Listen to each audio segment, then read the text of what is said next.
এই জন্য আঙ্গুলের টিপ দেওয়ার আগে সাবধান, কই টিপ দাও। এমন কেউ রে টিপ দিবা না যে তোমার আঙ্গুলের টিপের পাওয়ার পাইয়া আমার বোনের উপরে ধর্ষণের উপর হামলা করবে। তোমার আঙ্গুলের টিপটা এমন কাউকে দিবা না যে তোমার আঙ্গুলের টিপের পাওয়ার পাইয়া দোকানওয়ালার সাথে চাঁদাবাজি করে ব্যবসা বন্ধ করে দিবে। আঙ্গুলের টিপ দেওয়ার আগে 100 বার ভাবো কাকে দিবা। তোমার আঙ্গুলের টিপের পাওয়ার পাইয়া কেউ যেন আমার দেশে চাঁদাবাজি করার সুযোগ না পায়, ধান্দাবাজি করার সুযোগ না পায়, সমাজকে নাপাক করার সুযোগ না পায়। ভয় কেন পাও? এ দেশের নাগরিক আমরা, শুধু নাগরিক না, পবিত্র নাগরিক আমরা। চাঁদাবাজ, ধান্দাবাজ, দুর্নীতিবাজ আমাদের সামনে কথা বলার অধিকার নাই। গোবরের নাপাক প্রস্রাবের পানি দিয়া ধুইলে যেমন নাপাক, আরো ছড়াইয়া যায়। সুদখোর, ঘুষখোর, গাঞ্জাখোর, চাঁদাবাজ, ধান্দাবাজ আর জেনা করনেওয়ালা, ধর্ষণকারী, চাঁদাবাজ, চোর, ডাকাত, দুর্নীতিবাজের যদি বলো আমার এলাকা পবিত্র বানায় দাও, ওরে যদি দায়িত্ব দাও, আরো সমাজ নাপাক হয়ে যাবে। ঠিক কি না? এই জন্য আঙ্গুলের টিপ দেওয়ার আগে সাবধান, কই টিপ দাও। এমন কেউ রে টিপ দিবা না যে তোমার আঙ্গুলের টিপের পাওয়ার পাইয়া আমার বোনের উপরে ধর্ষণের উপর হামলা করবে। তোমার আঙ্গুলের টিপটা এমন কাউকে দিবা না যে তোমার আঙ্গুলের টিপের পাওয়ার পাইয়া দোকানওয়ালার সাথে চাঁদাবাজি করে ব্যবসা বন্ধ করে দিবে। আঙ্গুলের টিপ দেওয়ার আগে 100 বার ভাবো কাকে দিবা।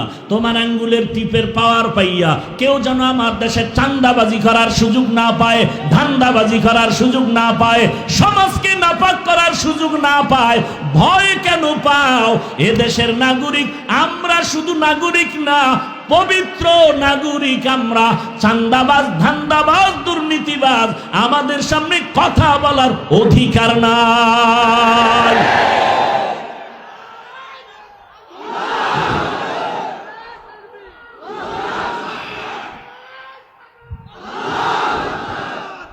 রাগ করলেন? একটু রাজনীতি করলাম না? আল্লাহ হেদায়াত দান করুন। আমগো ইসলামটা রাজনীতির ব্যাপারে দুর্বল। হ্যাঁ, সাবধান। ভয় করলে ভয়, না করলে কিছু নেই। আমি দেশের সম্পদ নষ্ট করিনি। আমরা দেশের উপকার করি, সরকারের উপকার করি, জাতির উপকার করি। অতএব দেশের পিওর নাগরিক আমরা, কথা বলার অধিকার আমাদের বেশি। ওয়াজের প্যান্ডেলের মধ্যে রাজনীতির বক্তব্য চলে না? চলে না? নেতা এসে ভোট চায় না? চায় না? চায়। এটা কি রাজনীতির প্যান্ডেল নি? তাহলে এখানে রাজনীতির নেতা কেন, বক্তব্য কেন? এতে দোষ নাই। তাদের বেলায় কুরু কুরু, আমরা কইলে মাকরু।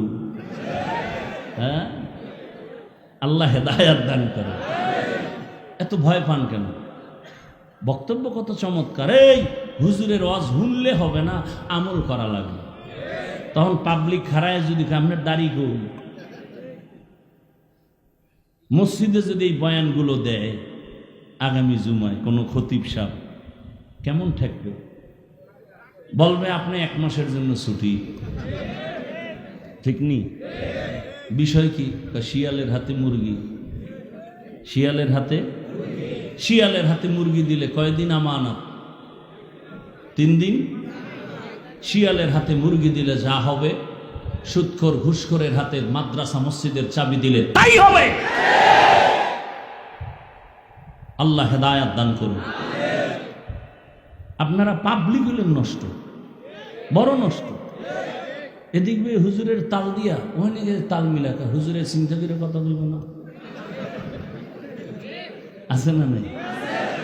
অথচ মসজিদে ইমাম সাহেব বয়ান করে, যখন কেউ প্রতিবাদ করে আপনারা যদি বলেন খবরদার, আমার দেশের আলেমের দিকে চোখ তুললে চোখ উপরে ফেলা হবে, আমার দেশের আলেমের ভিতরে হাত তুললে হাত ভেঙে ফেলা হবে,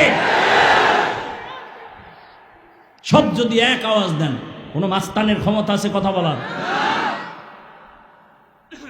নেফাকি অন্তর থেকে দূর করে।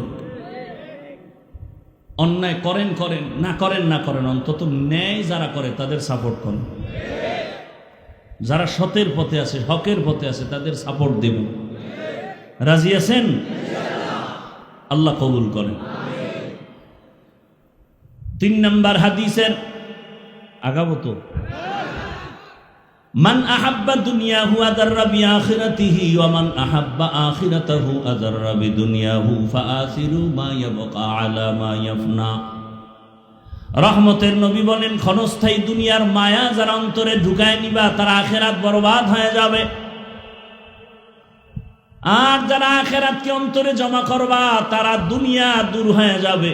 বাকি দুনিয়ার থেকে তোমাকে আলাদা করা যাবে না, কারণ আখেরাত কামাই করার জায়গা দুনিয়া। আমরা যারা টুপি পরি, নামাজ পড়ি, হালাল খাই, পর্দা করি, নবীর আদর্শ মেনে চলি, আমরা কি না খায় মরছি? আমগো লাইনের কেউ চাকরি করে না, দিনের পথে থাইকে ব্যবসা কেউ করে না, তাহলে কেন বলবেন যে আখেরাত মানতে গেলে দুনিয়া পাওয়া যাবে না?